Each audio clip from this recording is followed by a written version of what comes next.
You know, I see a lot on the news stories about our application of somebody's human rights, be it to a criminal, an immigrant, or somebody that's been living in this country for all of their life. Some stories you read and you think, yeah, okay, I'm with that. That's, yeah, good decision. And others you think, what the actual.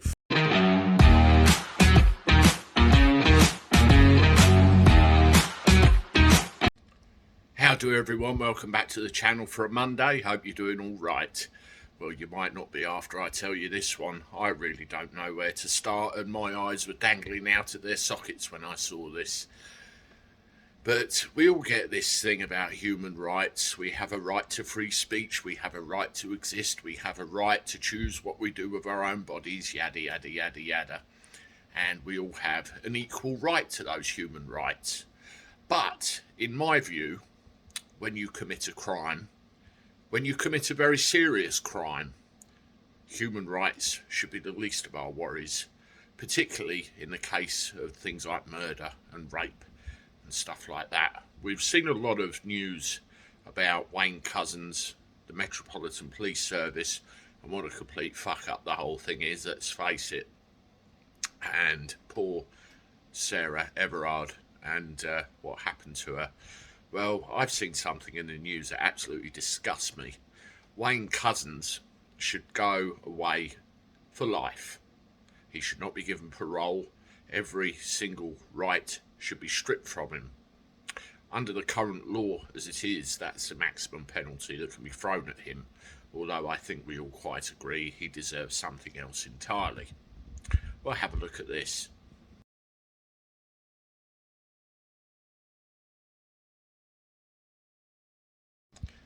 Yes, you read that correctly.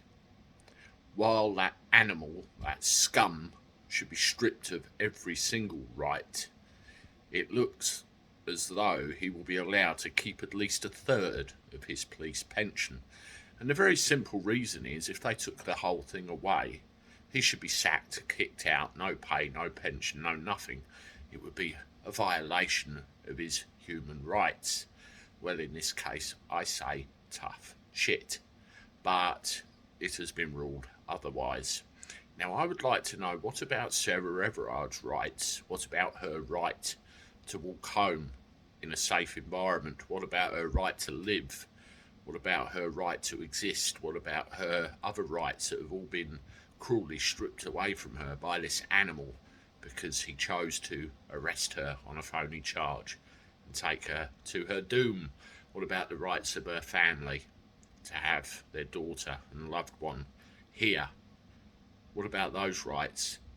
This is a very bad decision. This sets a very bad precedent, and this cannot be allowed to happen in the future. This is a completely disgusting decision, and it is very apparent we have large problems in our society when you read things like this. Let me know what you think in the comments below. I can predict what you will say, the same as I am thinking.